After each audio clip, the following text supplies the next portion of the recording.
Fue como un temblor, una gran explosión. Hubo miedo y dolor, nuestro mundo cambió. Luego comprendimos poco a poco cómo era esta nueva realidad, y reconocimos en tu rostro tu paz, tu paz. Aunque no me recuerdes, siempre estaré contigo para darte alegría con un chiste repetido. Recibir el amor de tu mirada, dando gracias al cielo por tener esta oportunidad. Con tu guía aprender, aunque no me conozcas, velaré por tus días, mientras te maravillas con lo simple de la vida. Y si el dolor se cruza en mi camino, lo esquivaré buscando tu risa que me obliga a seguir la jornada sin prisa.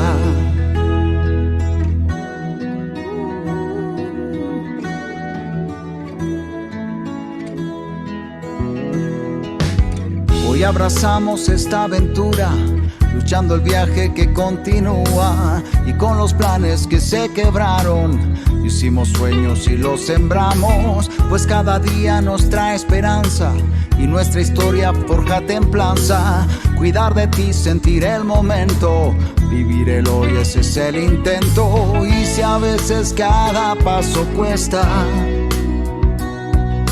y el entorno pierde su fulgor,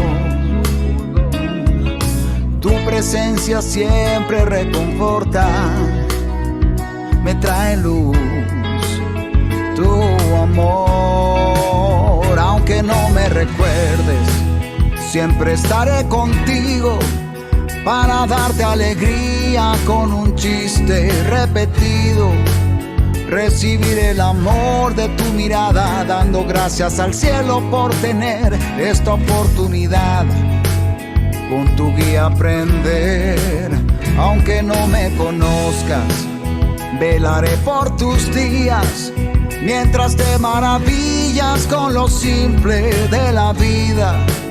Y si el dolor se cruza en mi camino, lo esquivaré buscando tu risa que me obliga a seguir la jornada sin prisa.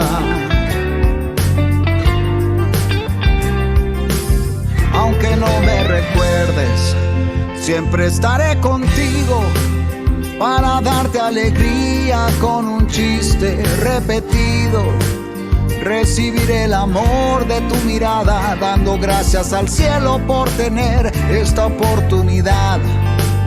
Con tu guía aprender, oh, aunque no me conozcas, velaré por tus días, mientras te maravillas con lo simple de la vida. Y si el dolor se cruza en mi camino, lo esquivaré buscando tu risa que me obliga a seguir la jornada sin prisa. Oh, oh, yeah.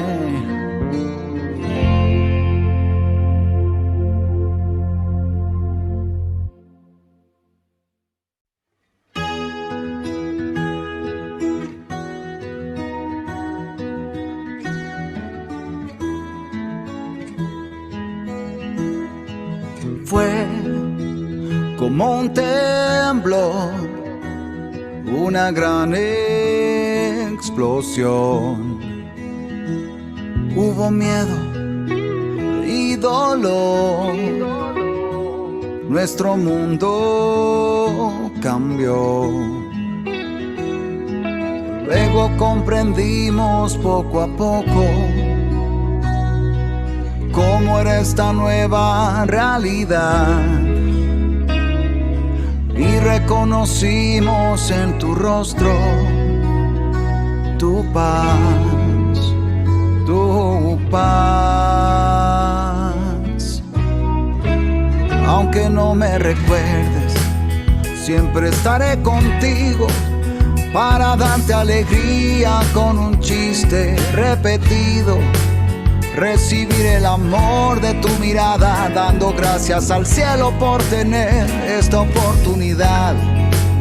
Con tu guía aprender, aunque no me conozcas, velaré por tus días, mientras te maravillas con lo simple de la vida. Y si el dolor se cruza en mi camino, lo esquivaré buscando tu risa que me obliga a seguir la jornada sin prisa.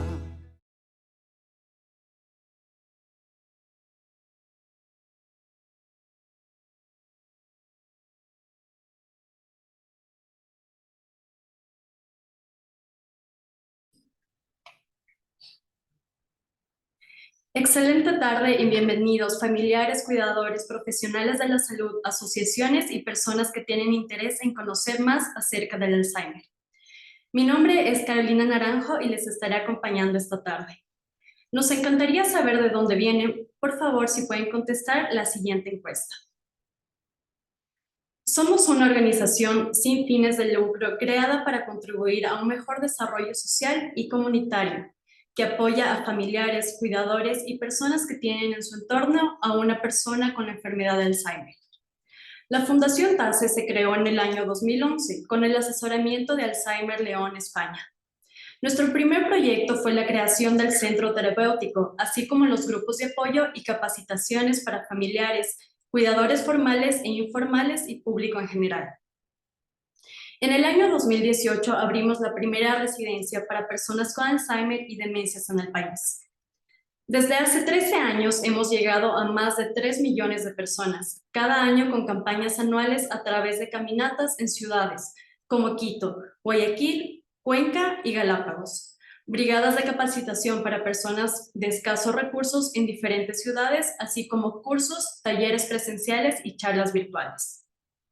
Nuestra misión es trascender con amor, servicio y excelencia, concientizando a la comunidad sobre la enfermedad de Alzheimer, ofreciendo una atención especializada y siendo un apoyo para las personas que la padecen, sus familiares y cuidadores. Nuestra visión es transformar e inspirar a la comunidad para que reconozca la naturaleza digna y sana de las personas con Alzheimer y dar alivio a quien la padece, a sus familiares y cuidadores. Fundación TASE es el representante en el Ecuador ante Alzheimer Disease International y Alzheimer Iberoamérica, organizaciones que promueven la educación y la conciencia sobre la enfermedad. Este mes lanzamos la campaña anual 2025. Sabemos que a medida que el Alzheimer avanza, los recuerdos pueden desvanecerse, pero el amor, el cariño y los momentos compartidos permanecen en lo más profundo. Aunque la memoria falle, las emociones siguen vivas. Porque cuando las palabras se olvidan, los abrazos hablan. Cuando los nombres escapan, el amor los reemplaza. Cuando la memoria se borra, el corazón las vuelve a escribir. Esta campaña 2025 nace del entendimiento de una realidad dolorosa, pero profundamente humana. Las personas con Alzheimer pueden olvidar nombres, rostros o momentos, pero no dejan de sentir. Por eso, este año queremos destacar que aunque los recuerdos se desvanecen, el afecto, la conexión emocional y los gestos cotidianos permanecen. Es por ello que nuestro lema del año 2025 es: los vacíos de la memoria se llenan con el corazón. Nuestro objetivo es fomentar la participación activa, el compromiso de la comunidad en el cuidado de personas con Alzheimer, creando conciencia sobre la enfermedad y promoviendo el acompañamiento empático como eje fundamental, resaltando el valor de los vínculos afectivos más allá de la memoria. Esta es una de nuestras gráficas principales de la campaña. Podemos ver una fotografía antigua de un padre y un hijo compartiendo un momento especial. Hoy este padre vive con Alzheimer. Ya no recuerda a su hijo como tal vez solo lo ve como alguien que lo acompaña. Pero su hijo le dice: ya sé que me olvidaste, soy Tomás, tu hijo. Gracias por ese día, gracias por tanto. Le agradece por ese día, por tantos recuerdos que tal vez ahora solo él conserva. Esta imagen nos recuerda que aunque la memoria se apague, los gestos cotidianos, la compañía y el amor sincero de un hijo hacia un padre siguen ahí, siempre firmes. porque el vínculo no desaparece, solo se transforma. En esta imagen podemos ver la campaña reflejada y cómo se va a ver en varias de nuestras actividades, como es la caminata. En nuestro calendario de actividades, el día de hoy empezamos con esta charla virtual, hoy martes 29 de julio.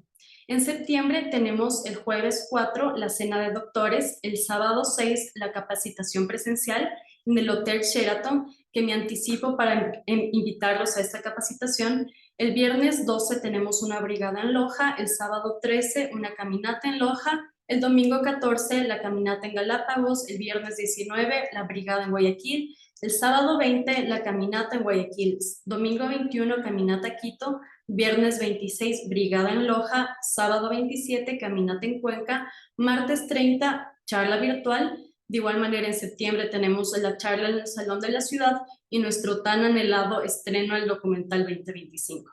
En octubre tenemos el 4 de octubre nuestra casa abierta y en noviembre, a lo largo del mes, tenemos charlas a estudiantes, brigadas en Quito y el 25 nuevamente una charla virtual.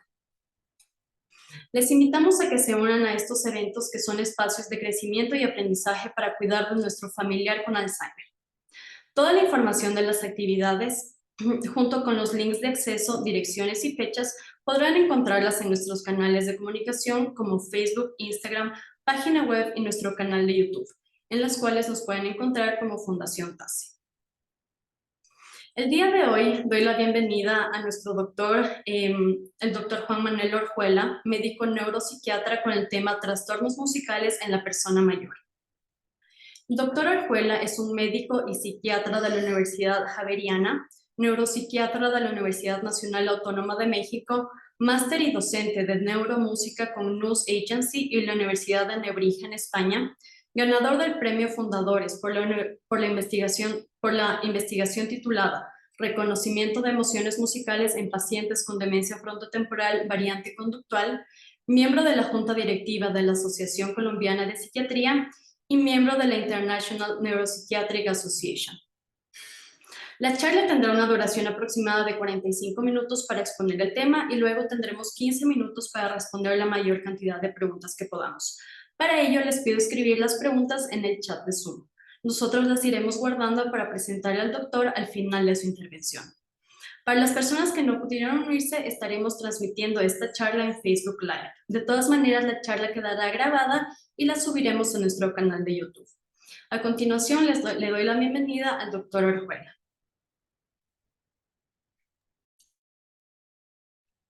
Hola, muchas gracias a todos los que están aquí presentes, a la Fundación TASE por la invitación. Muy interesante todo el video que mostraron y lo que hacen alrededor de esta enfermedad que es tan prevalente. Como lo mencionabas al comienzo, pues en el mundo hay más de 60 millones de personas con demencias y el 60% de ellos tienen enfermedad de Alzheimer. Entonces, bueno, voy a compartir mi pantalla. Y comenzamos entonces la presentación. Bueno, entonces voy a hablar de un tema que para mí es muy interesante y pienso que no es como tan típico hablar de este tipo de temas en las charlas habituales de personas con demencia, incluso de adultos mayores, porque la charla no solamente está enfocada en demencias. Y voy a hablar de un tema que a mí me apasiona, que son los trastornos musicales. Ya en un momento les explico qué es un trastorno musical, cómo el cerebro puede generar síntomas musicales, cómo puede haber una psicopatología musical y esto a veces tiene que ver con los procesos degenerativos o no. Entonces lo primero, bueno, es justamente, ahí me escuchan bien, todo en orden, ¿verdad?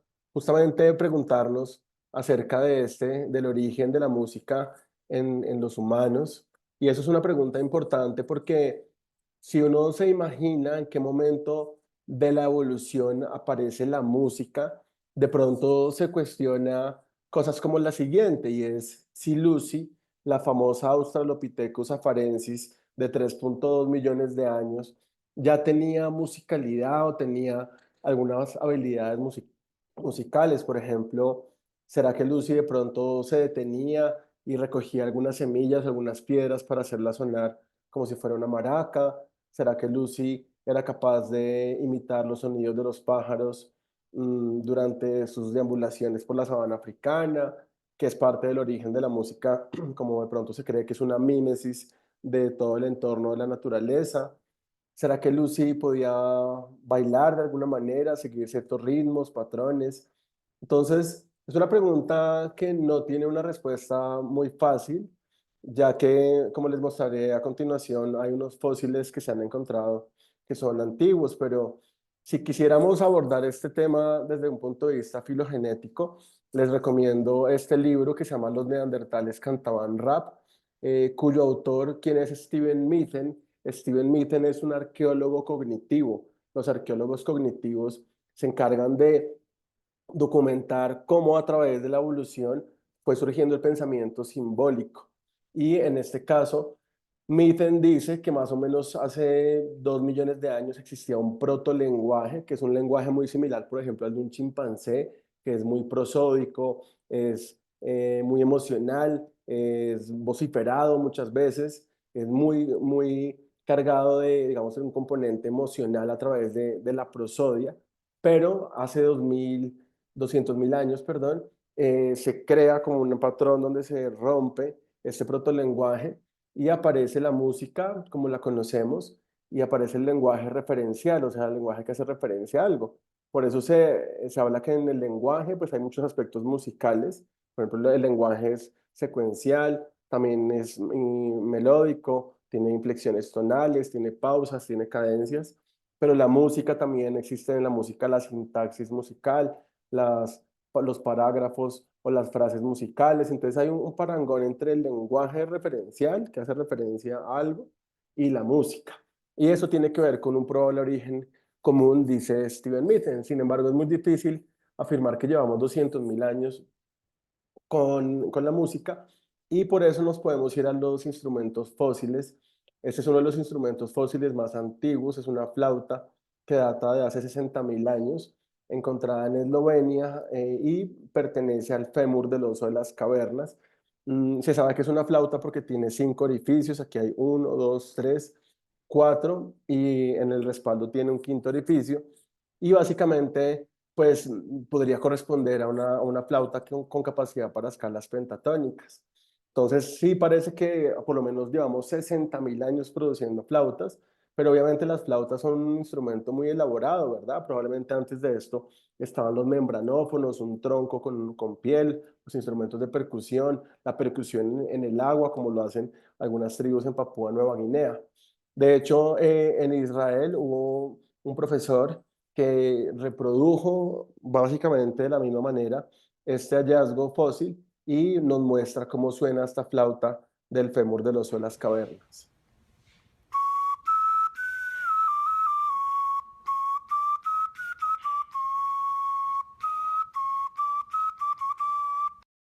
Entonces es un sonido muy particular, ¿no? Muy agudo también, yo me lo imaginaba un poquito más, como más grave, pero esto debe tener una resonancia increíble, pues en una cueva, que es lo que pasaba. Entonces les cuento esto porque nuestro cerebro, el cerebro humano lleva entonces más o menos 200.000 años generando música, o sea, produciendo música, pero también percibiendo música.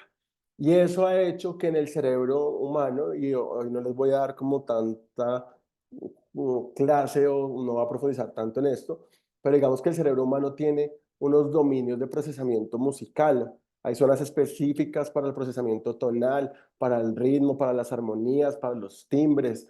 Y también, obviamente, como les contaba, hay una intersección con lo lingüístico. Entonces, esto para decirles que nosotros tenemos un cerebro musical, que somos una especie musical. Eso lo vemos en los niños recién nacidos, como en las unidades de cuidados intensivos se sincroniza el llanto de los niños por un fenómeno de musicalidad y de sincronización, como también los niños muy pequeños son capaces de identificar los cambios melódicos que tiene la madre y cómo tienen un respaldo emocional.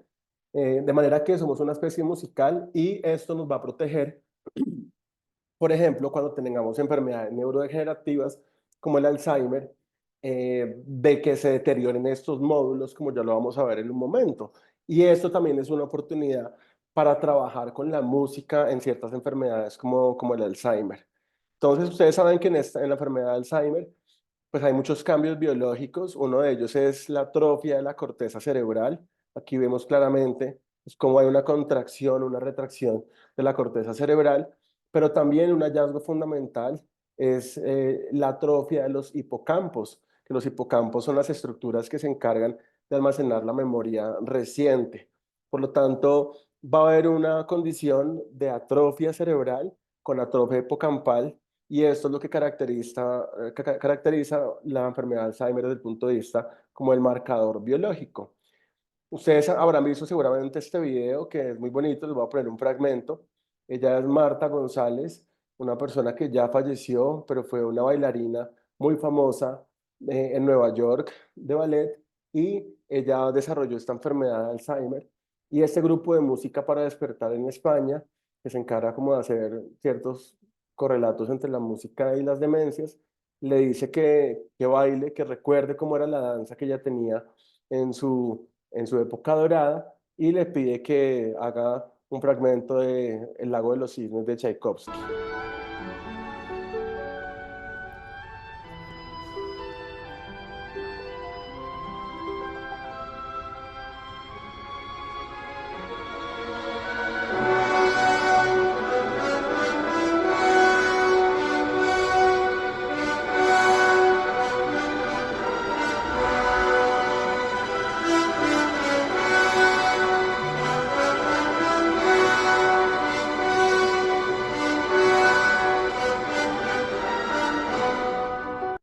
Entonces vemos ese fragmento tan bonito, ella como a pesar de estar en fases avanzadas de la enfermedad, lo sabemos porque está en silla de ruedas y porque, bueno, después de unos meses después de esta grabación ella fallece, pero cómo se acuerda, ¿no? Cómo es capaz de tener una memoria motora asociada a la música, asociada a la danza, y esto no se pierde. Entonces es curioso.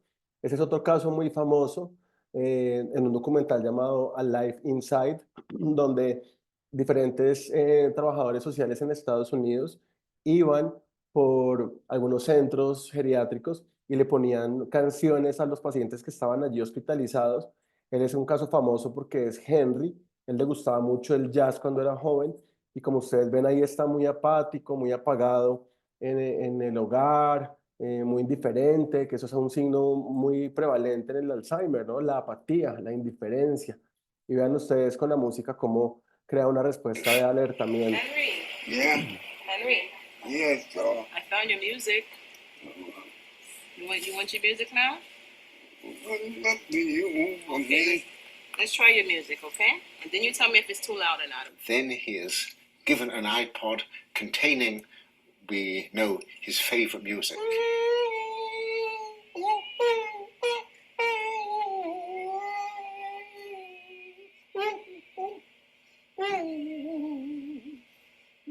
And immediately he lights up. His face assumes expression, his eyes open wide. El que habla es Oliver Sacks, el famoso neurólogo, y fíjense la respuesta al alertamiento, como a pesar de la enfermedad, la música es como un fármaco. De hecho, actúa por vías y redes neuronales por donde actúan, por ejemplo, los antidepresivos o los estimulantes. Esto nos revela que un cerebro que puede estar muy enfermo por una demencia tipo Alzheimer, pues también puede tener beneficios de la música. Inclusive en España también tenemos el emprendimiento de Paco Mora, se llama Flamenco para recordar. Ella es su mamá, que también tiene enfermedad de Alzheimer. Fíjense ustedes en estadios avanzados, en silla de ruedas, y cómo a través de la música ella puede recordar, cómo las bailadoras flamencas también con el quejido, con el palmoteo, con el golpeteo, pueden evocar y pueden conectarse con su biografía, porque parte de lo que genera esta enfermedad es una pérdida de sensación autobiográfica, como de desarraigamiento con su historia. Pero la música integra, la música conecta con los aspectos más profundos de la experiencia humana. Por eso es un recurso muy importante en ellos. Entonces, tenemos pues varios ejemplos dentro de muchos que nos revelan esto. Y eso fue lo que se preguntaron este grupo de investigadores en la revista Brain, lo publicaron hace unos años, y es por qué las memorias musicales están preservadas en la enfermedad de Alzheimer. ¿Qué es lo que pasa? y ellos documentan, hacen aquí como un mapa en la región que se llama el cíngulo anterior, y en el cíngulo anterior es uno de los nodos donde se almacena la memoria musical. Y curiosamente esto no se atrofia, cuando les mostraba las zonas de atrofia, no es una zona que típicamente se atrofie tanto en la enfermedad de Alzheimer, tampoco hay cambios metabólicos muy significativos en esta región, incluso el depósito de beta amiloide, que ustedes saben que es lo que produce esta enfermedad, tampoco es muy significativo en esta región. Entonces parece que uno de los nodos donde se almacena la memoria musical es en estas regiones, y por eso en la enfermedad de Alzheimer, así sean estadios avanzados, pueden conectar con la música. Ahora, no es universal, no es que a todos les pase, pero sí es un aspecto muy importante de la musicoterapia para el tratamiento de síntomas de ansiedad, de agitación, de agresividad, y obviamente debe ser hecho por un musicoterapeuta, no es solamente ponerle música y ya. Esto bien hecho requiere una persona con un entrenamiento y una experticia. Incluso hay estudios del canto y la calidad de vida en la enfermedad de Alzheimer, cómo cantar cambia positivamente no solamente en las personas con demencia, sino de los cuidadores también. Este es un metaanálisis que hizo esta investigadora Sarah Thompson de la Universidad de Melbourne, donde básicamente documenta esto. Los resultados son contundentes, como el canto ayuda a que las personas se sientan más cohesionadas. Y ese es un ejemplo del concierto en Nottingham. Todos ellos tienen enfermedad de Alzheimer, la mayoría, digamos, en estadios moderados o avanzados, y vean cómo el coro les permite tener una sensación de unidad, cómo combatimos la soledad y el aislamiento que a veces tienen las personas con esta enfermedad a través de la música y de los coros. Es muy interesante.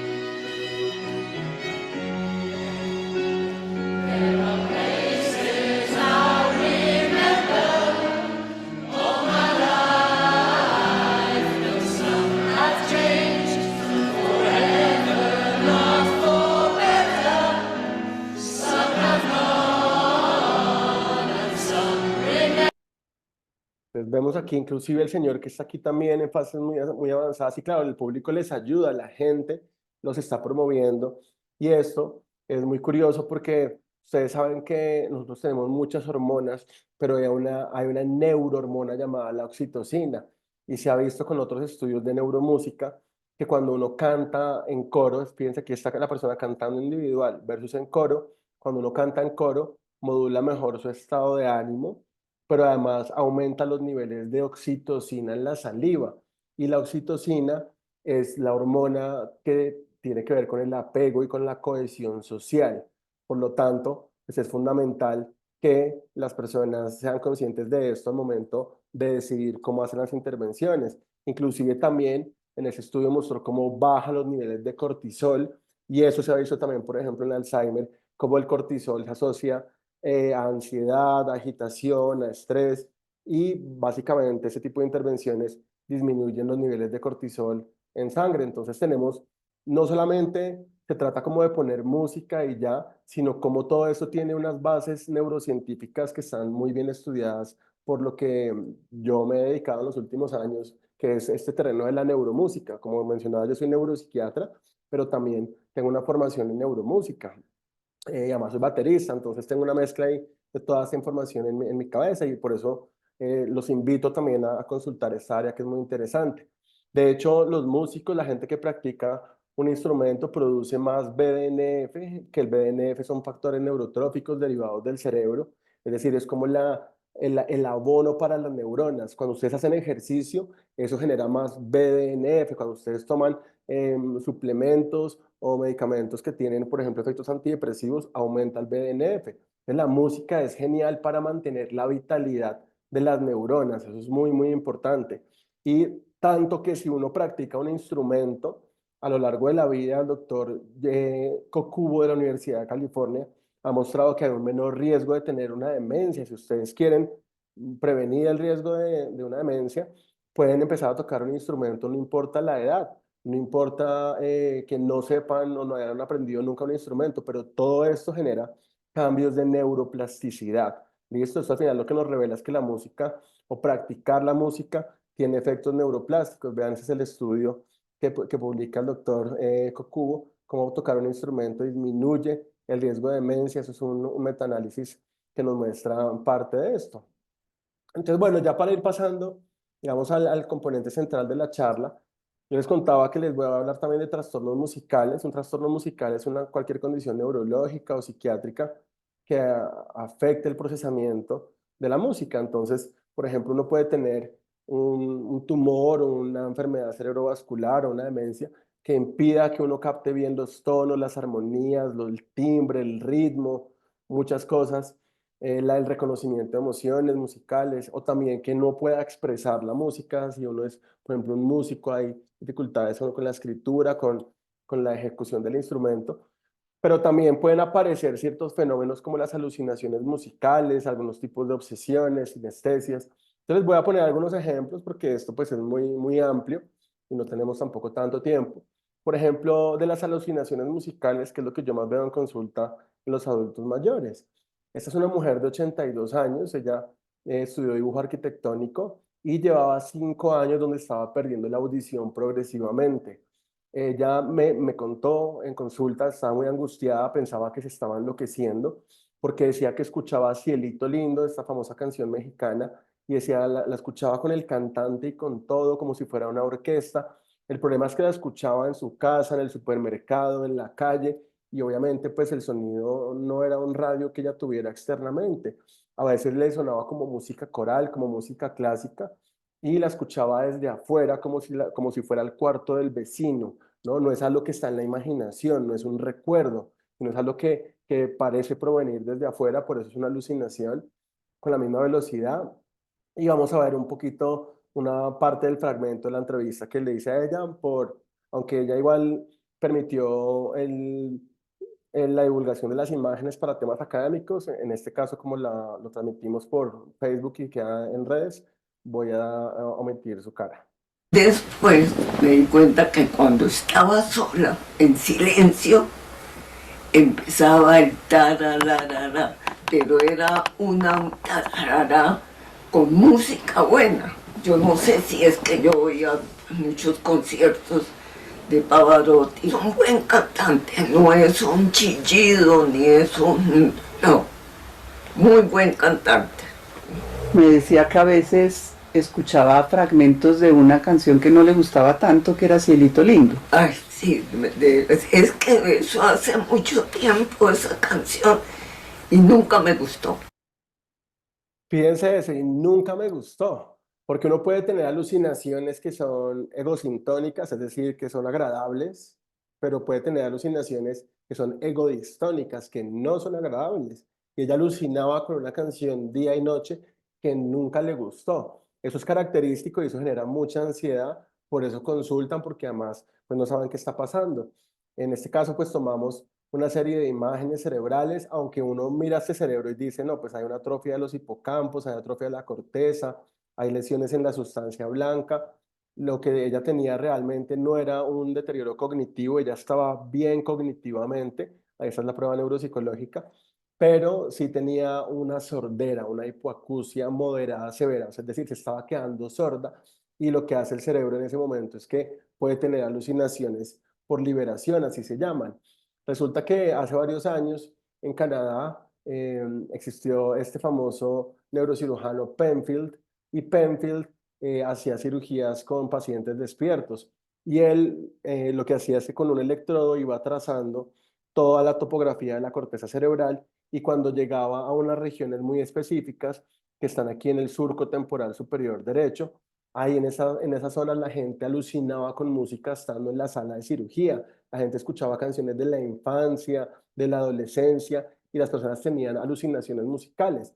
De ahí que también allí se almacenen algunos recuerdos musicales. Entonces vamos con los recuerdos en la parte del cíngulo, donde miramos lo del Alzheimer, pero también en esa región se almacena la música. Curiosamente, esa región no se atrofia mucho en la enfermedad de Alzheimer, por eso también refuerza la hipótesis de que la música queda impregnada hasta las últimas etapas.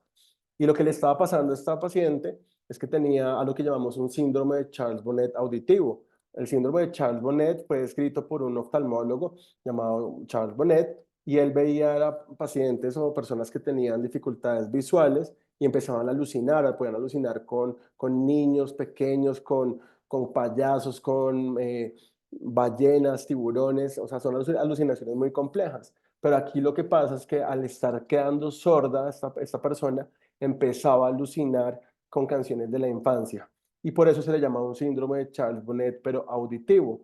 Y esto pues se ha visto en diferentes estudios por neuroimagen, como las personas que alucinan con canciones tienen una actividad precisamente de estas regiones que estamos hablando, son las regiones laterales del lóbulo temporal. Aquí también se ve en esta región por imágenes funcionales. Entonces, pues son síntomas de a lo que llamamos, o esta categoría, que son trastornos musicales. Esto pasa sobre todo en personas mayores de 60 años, más frecuente en mujeres. Hay más cierta dominancia, cuando hay más lesiones derechas en el cerebro se presentan más que en las izquierdas. Frecuentemente personas que tienen hipoacusia o que no escuchan bien, a veces pueden estar deprimidos por la situación o ansiosos. Y curiosamente, la mayoría de ellos sí escuchan canciones de la infancia. Uno no escucha la canción que estuvo de moda el año pasado, escucha canciones que fueron populares en la infancia, religiosas, el himno nacional, canciones que uno ha sido expuesto muchas veces en la vida, a veces pueden ser desagradables, se escuchan por ambos oídos, pueden crear angustia y puede tener también un componente vocal, por ejemplo, como en esta persona que decía que era como un Pavarotti, que era como un coro. Entonces, pero hay gente que puede alucinar solamente con instrumentos, por ejemplo. Y la corrección o el tratamiento de esto no es con antipsicóticos, ni es dándole risperidona ni quetiapina, es básicamente corregir el problema auditivo. Por eso es la importancia de conocer este tipo de síntomas, porque pues, la corrección es justamente con un audífono, aunque si está siendo muy molesto para la persona, se pueden utilizar gabapentina y otros medicamentos, incluso pues ya si está muy crítica la situación, pues ahí sí la quetiapina, pero de entrada no es el tratamiento ideal. Entonces hay muchas causas de alucinaciones musicales, inclusive en esta revisión en Brain, que también es muy buena, hay algunas causas en enfermedades neurodegenerativas, vean ustedes también, como en Alzheimer hay 18 casos descritos, aquí en demencia por cuerpos de Lewy, en Parkinson, en epilepsia también. Entonces ese es otro caso de una persona que tenía epilepsia y resulta que las crisis le daban era con canciones que escuchaba villancicos. De repente iba por la calle, es una mujer de 67 años, iba por la calle y empezaba a escuchar unos villancicos, pero era marzo, era abril, y se hizo una neuroimagen y vean aquí que hay un punto. Este puntico es un aneurisma que tiene en el uncus del hipocampo derecho. Entonces, a veces cuando una persona tiene alucinaciones musicales, siempre hay que tomarle una imagen cerebral, porque por ejemplo en este caso, el tratamiento fue la cirugía de los aneurismas. Entonces pueden haber también por epilepsia, pero también pueden haber otros casos, por ejemplo, con medicamentos. En Parkinson hay muchos casos de alucinaciones musicales en enfermedad de Parkinson. Estos son los reportados en Japón. Por ejemplo, una mujer de 72 años, ella no tenía enfermedad mental, tenía su Parkinson, estaba bien cognitivamente, y cuando le hicieron una modificación del tratamiento a pramipexol de liberación prolongada, ella empezó a escuchar, a ver alucinaciones de manos de animales, empezó a escuchar un piano ahí de fondo todo el tiempo, no sabía de dónde venía, y después como una radio muy fuerte, y eso le estaba perturbando mucho. Curiosamente, le cambiaron otra vez la medicación a pramipexol de liberación inmediata, y se dieron las alucinaciones. Entonces uno podría tener alucinaciones también por medicamentos. Yo lo he visto en algunos pacientes con corticoides, también pueden alucinar con música. Y ya dentro de los fenómenos negativos o como de pérdida de algunas capacidades, porque pues aquí hay mucha información, ¿no? Que les estoy recortando por tiempo, pero este fue un estudio que hicimos muy interesante, ya se los voy a describir, donde reclutamos pacientes que tenían demencia frontotemporal. La demencia frontotemporal es una condición que es degenerativa también, arrancan personas entre los 50 y los 60 años, y ellos tienen muchos cambios del comportamiento. Incluso hoy en día se habla de algunas variantes de Alzheimer como una variante frontal que se parece mucho a esto, y son más agresivos, son irritables, desinhibidos, impertinentes, y ellos tienen muchas dificultades para reconocer las emociones en los demás, o sea, son poco empáticos. Yo tuve un paciente que se le murió se enfermó la esposa de un cáncer terrible y él decía, bueno, levántese, pero ¿usted por qué se queja? O sea, pueden dejar de mostrar empatía porque se les dañan los circuitos justamente de la cognición social. Esa es una imagen típica de una persona con demencia frontotemporal, donde se ve claramente a comparación, por ejemplo, del Alzheimer. Piensa aquí que la zona de atrofia es mucho más frontal y eso, este daño es lo que altera mucho más el comportamiento, entonces no pueden reconocer emociones, no pueden reconocer tampoco las emociones en la voz, en la prosodia, tampoco los chistes como de doble sentido, se vuelven como muy concretos en el pensamiento. Y lo que nos preguntamos si tenían dificultades para reconocer también las emociones en la música. Entonces, eso fue una investigación que hicimos ya hace unos años con algunos colegas, dentro de ellos epidemiólogos, neuropsicólogos, y tomamos 12 personas con demencia frontotemporal y lo comparamos con 24 controles y básicamente aplicamos este protocolo que es de reconocimiento de emociones musicales. Entonces, por ejemplo, si yo les digo a ustedes este fragmento de piano les suena o qué tipo de emoción le podrían atribuir, una atribución de alegría, o les suena como triste, les suena miedoso, les suena tranquilo. Entonces, háganlo ahí cada uno mentalmente.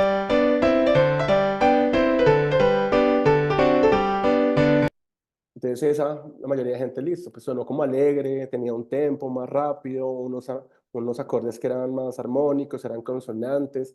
Este, por ejemplo, ¿cómo sonaría?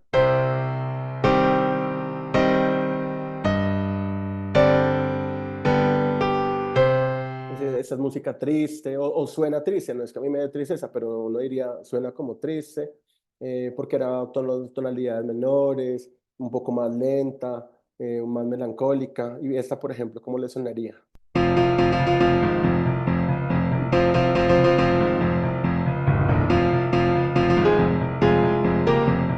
Esa suena más como a momento de miedo, de tensión, de incertidumbre. Y la última, de tranquilidad. Entonces, este es un protocolo que está validado por el grupo de Isabel Pérez en Montreal. Ellos son los que más investigan de todo esto en un laboratorio llamado Brahms. Y estos son ejemplos de algunos pacientes con demencia frontotemporal, donde escuchaban, este es un protocolo con 56 pistas, me parece, y cada uno de ellos tenía que, como les digo, etiquetar como la emoción de cada canción. Entonces, vean las respuestas de los pacientes.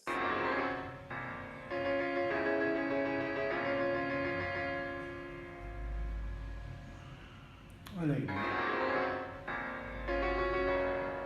Ahora sí, ¿cuál? Alegría. Bueno, ahí se escucha un poquito lejos, pero dice alegría. Esa canción sonaba como a miedo o amenaza, es la palabra.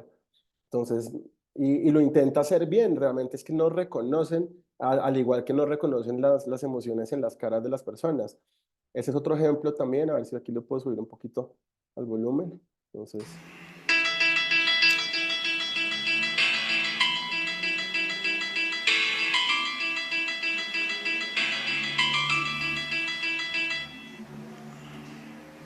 Tranquilidad, señala tranquilidad. Entonces, a veces no es tan fácil, no es una prueba que sea tan sencilla ni que todos tengamos como todo súper correcto, pero sonaba tranquilidad o no.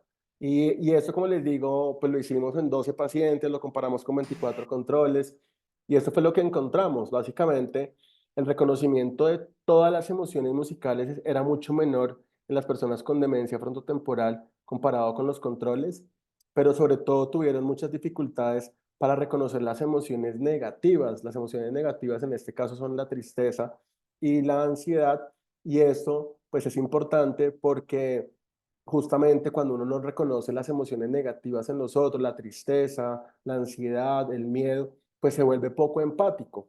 De hecho, hay algunos estudios que muestran que ellos pueden desarrollar una sociopatía adquirida, así se llama, una sociopatía adquirida, es que pueden robar. Yo he tenido pacientes que se meten a supermercados, roban, hay casos de zoofilia, también de pedofilia, en ese tipo de enfermedades que pueden ser muy severas, pero porque se daña también esa capacidad para detectar las emociones sociales en los demás.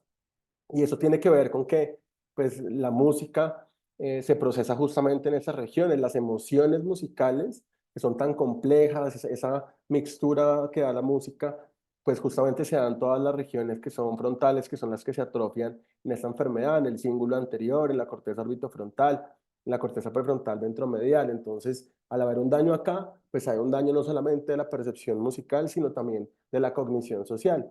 Este estudio lo pueden ver, salió en la Revista Colombiana de Psiquiatría ya hace unos años y ahí está pues todo el protocolo y lo pueden consultar o se los puedo enviar. Y bueno, pues básicamente por temas de tiempo es lo que les quería contar. Bueno, este es un libro también que les recomiendo, se llama See Music and the Aging Brain, el cerebro envejecido y la música, y tiene como muchos ejemplos, no solamente cómo se percibe la música, sino también de musicoterapia. Es un libro muy interesante que habla un poquito de la charla que hemos mencionado hoy. Yo también tengo un podcast que se llama Cerebro Musical, lo pueden encontrar en Spotify, en YouTube. Tengo 2 temporadas hablando solamente de esos temas de neuromúsica, de imaginación musical, de sueños en la música, de sinestesia, de música y psicodélicos. Bueno, hay un montón de temas ahí interesantes también. Y también me pueden seguir en mis redes sociales como juan.neuropsiquiatra. Ahí con cierta frecuencia comparto también información de interés relevante. O en mi página también pueden encontrar pues toda esta información. Entonces, bueno, les agradezco por su atención y entonces quedo pendiente de las preguntas del panel. Sí, muchas gracias. Muchas gracias, doctor, por tan valiosa información que ha resultado de gran valor. Les queremos contar a todos que nos ven casi desde toda Latinoamérica. Tenemos a personas de Ecuador, Colombia, México, Argentina, España, Puerto Rico, Perú, entre otros. Bueno, tenemos algunas preguntas que trataremos de contestar el mayor número posible de las preguntas. Bueno, la primera pregunta es, ¿hay diferencias en la respuesta si se usa música con letra versus solo instrumental?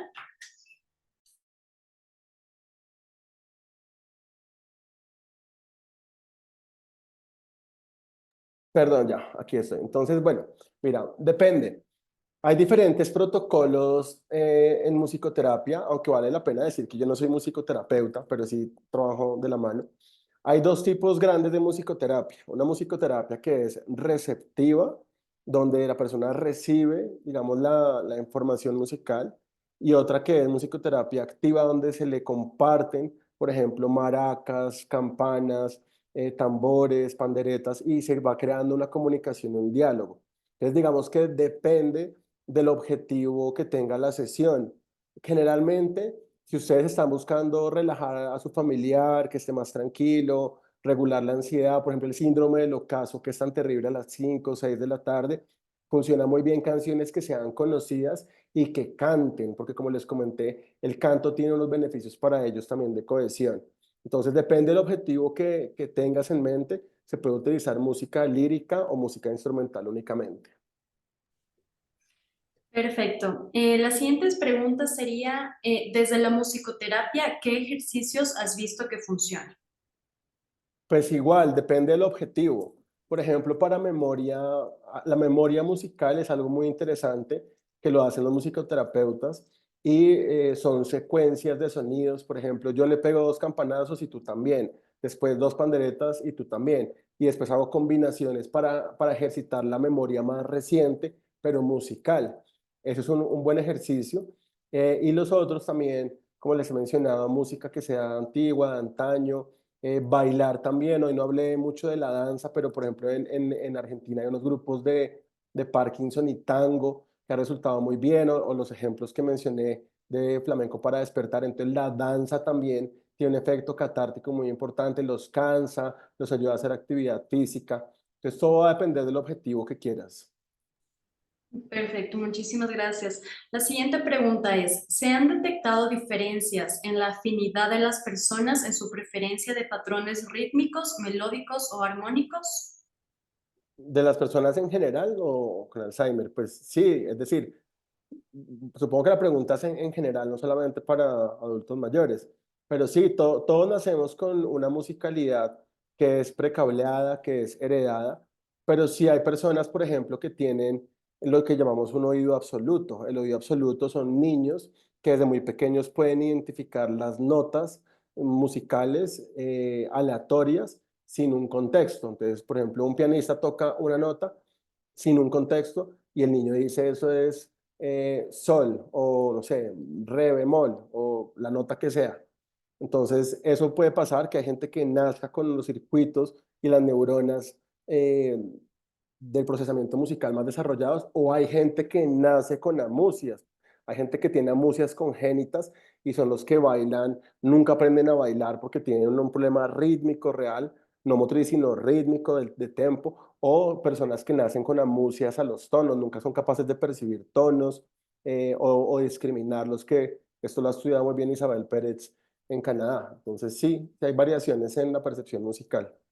Perfecto. La siguiente pregunta, si la música le trae recuerdos tristes, ¿puede haber algún retroceso?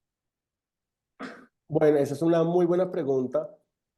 Pues yo diría que también depende. Generalmente la música triste tiene un efecto evocador, tiene un efecto catártico. Recordemos que llorar no está mal, es decir, llorar es una emoción primaria, es básica, llorar o mejora el sistema inmune, libera endorfinas. Entonces, que la persona se ponga triste no es el problema. Yo te diría que el problema sería si el paciente o la persona está deprimida y utiliza la música de una manera masoquista. Entonces, como pasa con las rancheras o a veces la música popular, que la gente toma más alcohol, llora, se puede poner agresiva, llama al que no le toca. En el caso de una persona con Alzheimer, pues sería masoquista si le estamos poniendo eso para que sufra más. Pero generalmente la música triste tiene un aspecto que aliviana y alivia mucho, y ahí le recomiendo un episodio de mi podcast que se llama Neurociencias de las Emociones Musicales, donde discutimos esto con un investigador mexicano. Perfecto. La siguiente pregunta, ¿existe evidencia actual o prometedora que sugiera que la participación activa en actividades musicales como aprender un instrumento, cantar un coro, podría funcionar como una estrategia de prevención o al menos como un factor protector significativo contra el desarrollo de trastornos cognitivos y musicales en la persona mayor? Si es así, ¿con qué otras intervenciones, ejercicio físico, dieta, estimulación social, se podría potenciar su efecto para maximizar los beneficios en la salud cerebral? Listo, eso lo mencioné en la charla también en algún momento, en el estudio de Kokubo de California, y sí, evidentemente hay metaanálisis que muestran cómo practicar activamente un instrumento durante la vida puede mejorar la neuroplasticidad y el BDNF que lo mostraba en la gráfica, y eso tener un efecto neuroprotector. Pero claro, como bien lo menciona la persona que pregunta, no solamente es tocar el instrumento. Si tocas el instrumento y tienes un problema de obesidad, de sedentarismo, fumas, comes ultraprocesados todos los días, pues no vas a hacer nada. Entonces, siempre los mecanismos neuroprotectores deben acompañarse de hábitos de vida saludables, como eso, es actividad física regular, leer algo nuevo todos los días que sea retador intelectualmente, la calidad del sueño es fundamental, la dieta, hacer meditación, mindfulness, manejar el estrés, los niveles de cortisol a lo largo de la vida. Entonces sí sirve, pero pues con una conjunción. Perfecto. La siguiente. ¿Es recomendable conversar con el paciente de Alzheimer sobre aspectos que puedan venir a su mente cuando escucha determinada canción? Y si es conveniente exponerlos a videos en YouTube con videos de su artista favorito, consistentemente o debe variarse. De igual manera, indicar si es preferible llevarlos a escuchar música en vivo del ayer en el lugar de grabaciones. Sí, es decir, no hay como una receta que aplique para todos, porque yo tengo pacientes que no se conectan con la música o que les molestan incluso algunos sonidos o el ruido también. Un concierto puede tener un volumen muy elevado, pero tengo otros que disfrutan mucho de todo lo que acabas de decir, poner videos en YouTube, hacer karaoke, llevarlos a conciertos. También va a depender un poquito de la historia musical de cada persona, pero si ustedes ven que tiene una afinidad con la música, no desaprovechen esa oportunidad para que, como les dije en algún momento, las personas se conecten con su biografía, se conecten con quién fueron, como la bailarina, que a pesar de que estaba allí en un estado final, ella se conectó con su versión de bailarina durante toda su existencia. Entonces la música integra, la música es muy evocadora a nivel autobiográfico. Perfecto. La siguiente pregunta. Mi madre tiene Alzheimer intermedio y una caída dañó su lóbulo frontal derecho. Le gusta mucho la música y se aprende las letras de nuevas canciones. No acepta música que no tenga letra y que no sea muy alegre. Es bueno intentar ponerle otro tipo de música o ser repetitivos está bien. Ser repetitivos está bien en la medida que a ella le guste, porque eso es como los niños también. Recuerden que la enfermedad de Alzheimer, en la medida que va avanzando, hay un punto en el que son como niños, ¿no? Uno evoluciona en la vida y cuando involuciona hay un punto en el que queda similar, por eso tienen el reflejo de chupeteo, por eso tienen ansiedad de separación, miedo a la oscuridad, que es lo que tiene un niño de 3 a 5 años. Entonces, los niños repiten muchísimo las canciones y ese fenómeno de repetición les da también seguridad y como cierto control. Entonces no creo que haya ningún problema, pero siempre es muy bueno asesorarse de un musicoterapeuta, como les digo. Uno puede improvisar o puede hacer lo que considere, pero yo, por ejemplo, trabajo de la mano en Colombia, yo estoy en Bogotá con musicoterapeutas y ellos tienen maestrías y están entrenados para justamente no solamente, como les digo, es poner música, sino ponerlos a hacer, que es la musicoterapia activa. Perfecto. ¿Es la música tan importante como el silencio en la tranquilidad de las personas con Alzheimer?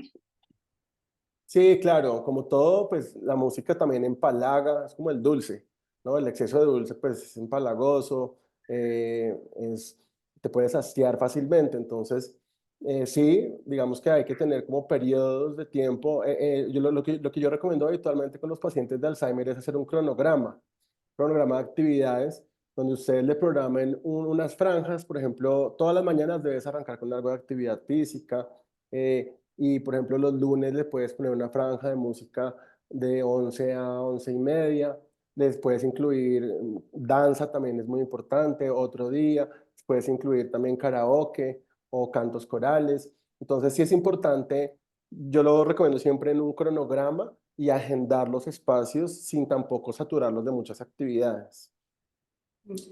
¿La música de las plantas podría ayudar a pacientes con Alzheimer? Esta pregunta está interesante. Pues últimamente yo he visto muchos videos de música de las plantas donde les conectan electrodos y crean frecuencias y ondas que son muy aleatorias. Pues yo no he visto el primer estudio que lo revele, pero como te digo, es decir, tendría que ser o frecuencias que sean muy tranquilas. Hay algunos estudios, por ejemplo, con las frecuencias 432 Hz, no en Alzheimer, pero sí en personas para relajarse. Y pues, lo que mejor funciona son canciones conocidas. Yo no estoy muy seguro y no creería que la música generada por las plantas, que es muy aleatorio lo que yo he escuchado, tenga un efecto ansiolítico en las personas con esta condición. Listo.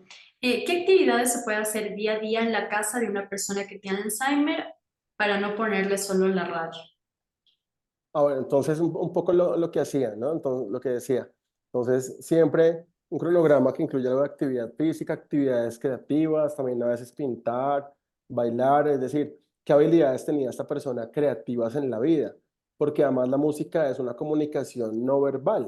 Eso es lo interesante. Ellos puede que el lenguaje se deteriore mucho, que son las afasias que desarrollan, pero la música es no verbal y al ser no verbal también es una forma de comunicarse.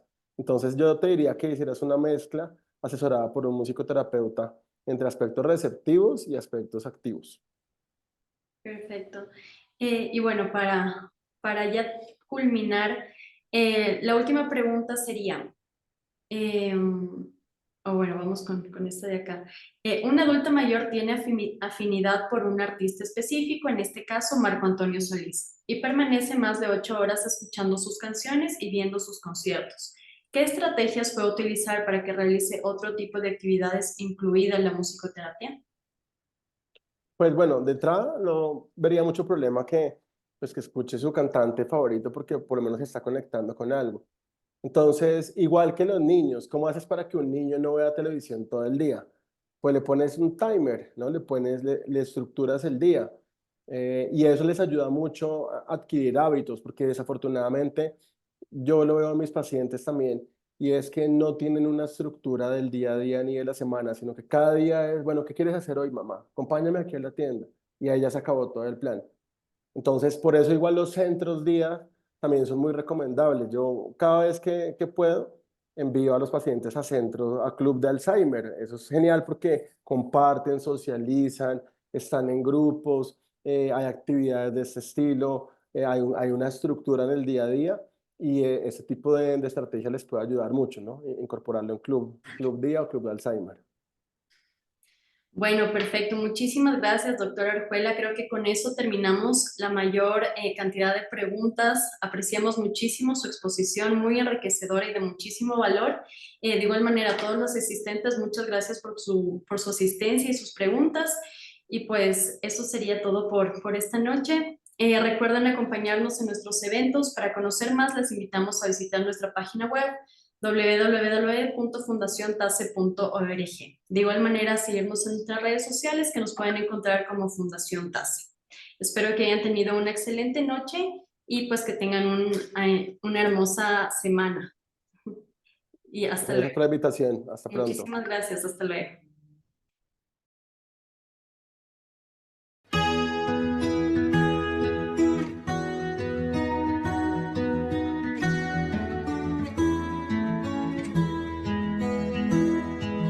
Fue como un temblor, una gran explosión. Hubo miedo y dolor, nuestro mundo cambió. Luego comprendimos poco a poco cómo era esta nueva realidad y reconocimos en tu rostro tu paz, tu paz. Aunque no me recuerdes, siempre estaré contigo para darte alegría con un chiste repetido. Recibir el amor de tu mirada, dando gracias al cielo por tener esta oportunidad. Con tu guía aprender, aunque no me conozcas, velaré por tus días, mientras te maravillas con lo simple de la vida. Y si el dolor se cruza en mi camino, lo esquivaré buscando tu risa que me obliga a seguir la jornada sin prisa.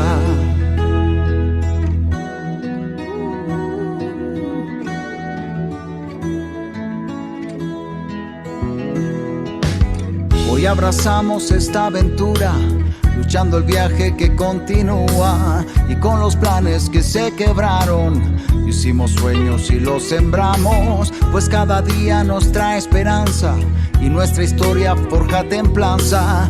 Cuidar de ti, sentir el momento, vivir el hoy, ese es el intento. Y si a veces cada paso cuesta y el entorno pierde su fulgor,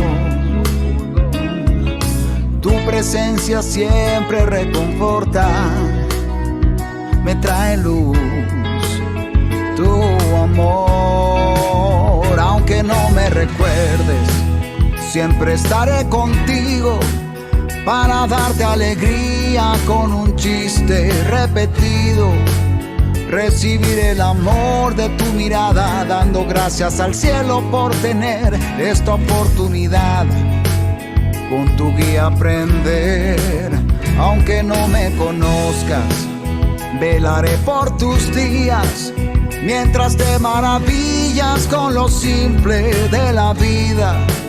Y si el dolor se cruza en mi camino, lo esquivaré buscando tu risa que me obliga a seguir la jornada sin prisa. Aunque no me recuerdes, siempre estaré contigo para darte alegría con un chiste repetido. Recibir el amor de tu mirada, dando gracias al cielo por tener esta oportunidad. Con tu guía aprender, oh, aunque no me conozcas, velaré por tus días, mientras te maravillas con lo simple de la vida. Y si el dolor se cruza en mi camino, lo esquivaré buscando tu risa que me obliga a seguir la jornada sin prisa. Oh, oh, yeah.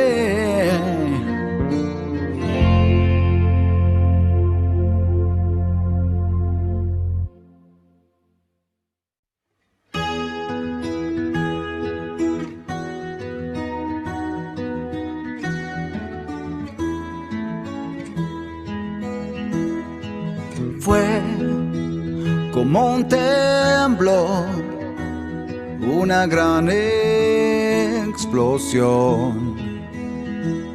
Hubo miedo y dolor, nuestro mundo cambió. Luego comprendimos poco a poco cómo era esta nueva realidad,